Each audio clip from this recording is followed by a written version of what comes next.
We're back with Deon Joubert. We're chatting all things motor racing. A bit of a break in the Formula One calendar at the moment. They've got a couple of weeks off, and we go into that break with Max Verstappen dominating again. Incredible.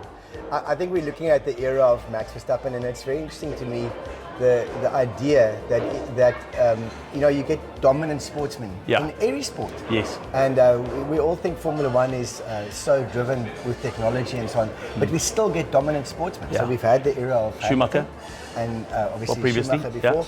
And I made the point, that perhaps Fernando Alonso could have been the greatest driver of his era, but he just happened to bump into Mr. Hamilton. Yeah. And if you remember how Hamilton started, he started in a McLaren against probably the best driver of his era, Absolutely. Alonso. And he took him on, almost won the World Championship. Yeah. But Verstappen is just amazing, and Hamilton said it's going to be boring if Verstappen wins too much, which is really funny. But it's definitely the era of Verstappen. I mean, he just drives past the guys Absolutely. now. And these top racing drivers are able to galvanize their team around them. Yeah. So they bring something more than driving to the party. They seem to be able to make the team do stuff that they want to do. Yeah. And it was interesting now at Monza to see that Hamilton realized that the team wasn't batting for him. They actually let Russell make a call, Absolutely. which left Hamilton vulnerable. So if you want to win 7 world championships, you definitely need a number 1 driver, and you need a second driver that's quick, but he's not going to threaten. And so we might find the dynamics there between Russell and Hamilton shifting. Yeah.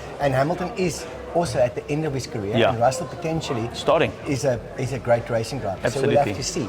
But it's really interesting. But certainly I think we're in the era of Verstappen. What I enjoyed was watching Nick de Vries on the weekend. Now you've got a Formula E driver, and a lot's been said. I mean, I went to Formula 2 champion as well. But I mean, he really drove the socks of that car this weekend. I mean, I loved at the end where he sat in that car and he said, "Can somebody please get me out the car? I can't get out." I don't think even anybody that's watching the video, or we don't even know what it's like to drive a Formula One car. But I want to make another point, is that these drivers are celebrity drivers, but they also run the risk of killing themselves literally on the weekend.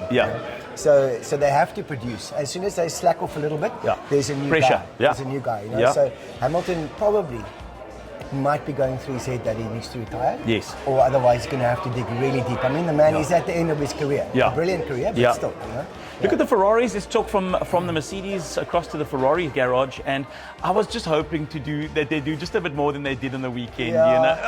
Ferrari typically Ferrari with Italian direction have a problem. So they need to get themselves a German or a Frenchman or something else because there's some problem there. But the other problem is, I think that Leclerc isn't bringing. He's missing something. There's like that little something. I don't know what it is, but he's not leading that team. He's not able to, I don't know, something. The way that Schumacher did. Absolutely. But again, there's no dynamics in terms of management of that team. A lot of people were saying it was the first time that people had seen Kimi Räikkönen at a Formula One, and they were saying, there was comments going, is Kimi there to negotiate taking on the role of team manager for Ferrari? I just want to tell you something about team manager. The best team manager is not a good racing driver. Right, okay. So the best team manager Toto Wolff was a racing driver, but not the best one. And Horner. Horner. So they all have a story where they're racing. And then they get overtaken by somebody. Jordan got overtaken by correct. Eddie Jordan. Ayrton Senna.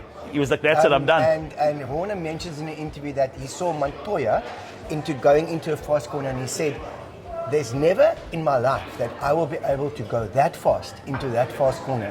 And he retired. He immediately retired. And so he becomes, the worst team manager is a good racing driver. So Kimi Räikkönen will make a terrible team manager. And so did Alain Prost. Because the idea is like, just get out of the car, I'll show you. Correct. You think you know better. You would. You do. Absolutely. So you could never be a team manager of a local team because you'd want folks to get out. But you can't compare me to somebody like Räikkönen or Prost. I can, because I've seen you drive a car.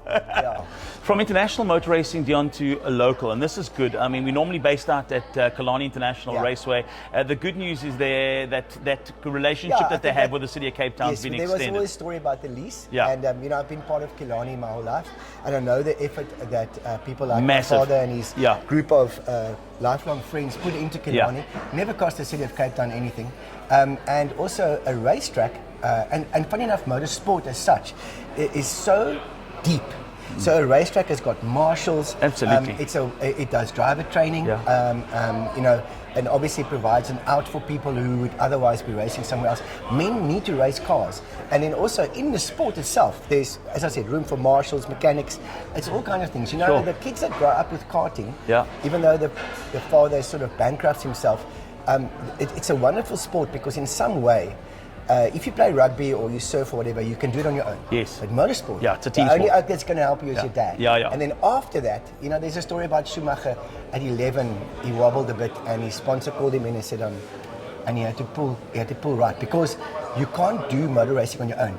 You need to get people to help you. Okay, obviously if you're very wealthy and you're 60, different story. But when you're a kid, it makes you nice because you can't do it on your own. You need it. You need the help. Talented, you still need help. So it's vitally important that Killarney or a facility like that Killarney, exists in Cape Town, and I'm very glad that it's been recognised like that. And hats off to Greg Mills and Des Isom and great team, and so on, and the team that have been around there forever. Absolutely, your dad included in that team. Well, listen, we'll be back with some more great content. Next time you catch us, Deon and I will be live from that exact venue, Killarney International Raceway. Can't wait to find out what's happening in this man's world. We'll talk more on the scene of motor racing and the very coolest cars coming out of this man's garage at the moment. And he's been very hush as to what's been in there. But we'll find out more in the next episode, so catch us then. Like, subscribe, be a part of our growing community, and we'll catch you again with this man, Deon Joubert, soon. Take care.